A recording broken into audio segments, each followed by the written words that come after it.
Welcome to the Deep Dive. Today, we're embarking on, well, quite a journey through some really fascinating corners of knowledge. Yeah, no, We've got this collection of insights, and they really span from, the very personal, like prioritizing rest, all the way to these kind of mind-boggling feats of human strength. uh-huh. And there's some practical health advice in there, too. The goal, like always, is to unpack what really matters from our sources and give it to you in a way that's engaging, not just a data dump. Exactly. And this time, our exploration really takes us through a diverse landscape. We'll be looking at the surprising power of rest based on one person's experience. Right. Then there's habit formation, inspired by social media trends, some really touching stories about how parents shape their kids. Oh, let's say unusual world record involving watermelons, Okay. and some pretty compelling research on breakfast protein and why it might matter more than you think. Okay, let's jump right into that first one, then, this idea of prioritizing rest. Mhm. One account really stood out, someone named Keith, who made this conscious effort to focus on resting more. And the results he saw, pretty unexpected, apparently. It feels almost counterintuitive in our, hustle culture world, doesn't it? It absolutely does. This idea that slowing down could actually help you move forward. Yeah, it challenges that whole always be busy thing. But what's interesting is the science behind it. Our bodies, our minds, they need that time to recover, to rebuild. Right. Think about athletes, right? They don't just train nonstop. They build in rest, strategically. For muscle repair and growth. Exactly. And the same thing applies to our brains, our overall resilience. So intentional rest, it's not being lazy. It's actually a vital part of performing well long term. And it was interesting. He mentioned that even after a night with not much sleep because of a late sports game or something, he still stuck to his main routines, like lifting weights and running. Yeah, and that just shows the power of those ingrained habits, right? They become almost automatic. You don't take as much willpower. So even when things aren't perfect, like sleep, those foundations kind of keep you steady. Like an anchor. Exactly, like an anchor in a storm. Okay, let's shift gears a bit. There were some really heartwarming stories about kids and their personal growth. Yeah, those were nice. One was about a 21-year-old daughter who started reading the Bible completely on her own initiative. And what struck me was the focus on her exploration, something she chose.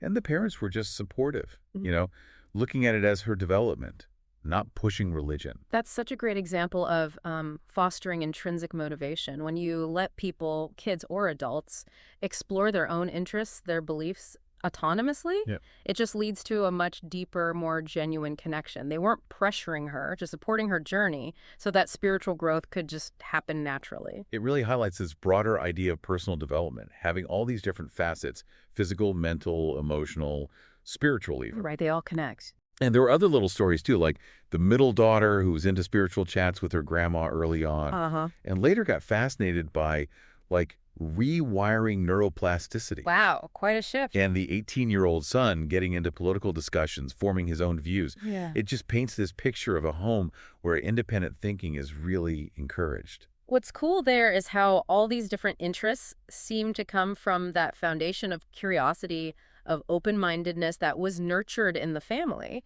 It suggests that when kids have that space to explore and ask questions, they naturally find things that resonate with them.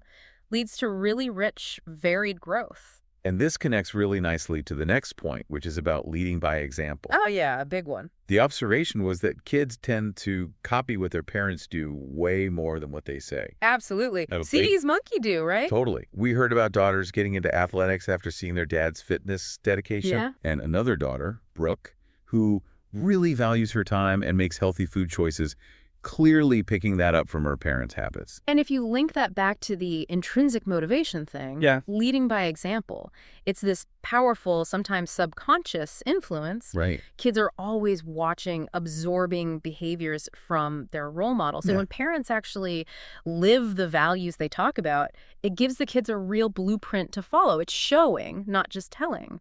And it goes both ways, doesn't it? There's that great little story about a daughter encouraging her dad during a tough workout. Oh, I like that one. Yeah, actually inspiring him to push harder. It shows how kids can also, keep their parents honest and motivate them too. That's a beautiful point about the reciprocal nature of influence in families. Kids, as they grow and form their own values, they can totally inspire their parents. Yeah. It's a good reminder that growth isn't just top-down. It flows all around within the family. Okay, switching gears again, habit stacking. Ah, the TikTok trend. Exactly. It's gained a lot of steam, this idea of linking new, tiny routines to habits you already have. The thinking is it taps into existing memory pathways, leverages neuroplasticity, basically makes it easier to start new things without needing tons of willpower. Yeah, it's a smart way to work with your brain, not against it. Like doing squats after brushing your teeth, or maybe some gratitude while your coffee brews. Right. You attach the new thing to something automatic, creating a mental shortcut. Less brain power needed because the trigger is already there. Like adding a little caboose to an existing train. Exactly. Good analogy. But the emphasis was really on being intentional about it. Yes. It's not just mindlessly copying a trend. It's understanding why it works and consciously picking an anchor habit that fits the new micro-routine you want. Right. And some practical advice came up too, like finding a really solid anchor habit, something you do no matter what, and maybe using a habit tracker. Oh, yeah, the visual streak. That can be super motivating. Definitely. Seeing that progress build. Absolutely. That intentional choice, linking the habits plus the visual feedback from a tracker, it turns it from just a fad into a real tool for self-improvement. Yeah. It's about being conscious in how you build habits, making it tangible. There were even some personal stories, someone mentioning using habit stacking as a kind of means of survival back when they were younger. Oh, interesting. Like always doing homework right after getting home on Friday, just linking those two things automatically. See, the core idea isn't totally new. Associating a behavior with a cue that's basic habit formation. Right. TikTok just gave it a catchy name and a modern framework. Which leads us nicely into something I know we both feel strongly about, the value of time and using it intentionally. Oh, absolutely. Time is the one thing you just can't get back. It's finite. That awareness is so key, isn't it? Realizing it's non-renewable makes you think more carefully about how you spend it. For sure.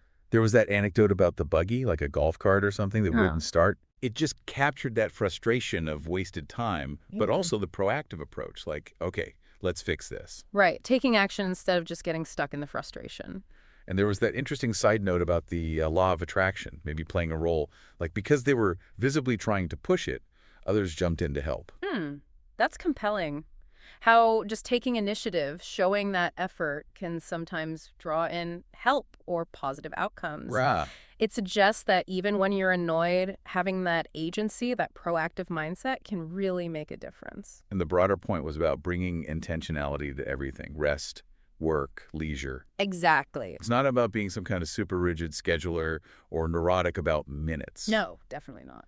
But just making conscious choices about how you engage with your time. Being purposeful. Precisely. It's aligning what you do with your values, your goals. Being present in the activity, whatever it is. Intentionality gives you direction, but it doesn't demand rigid control. All right, brace yourself for a bit of a sharp turn here. Okay, I'm ready. Let's talk surprising feats of human strength. We came across this story.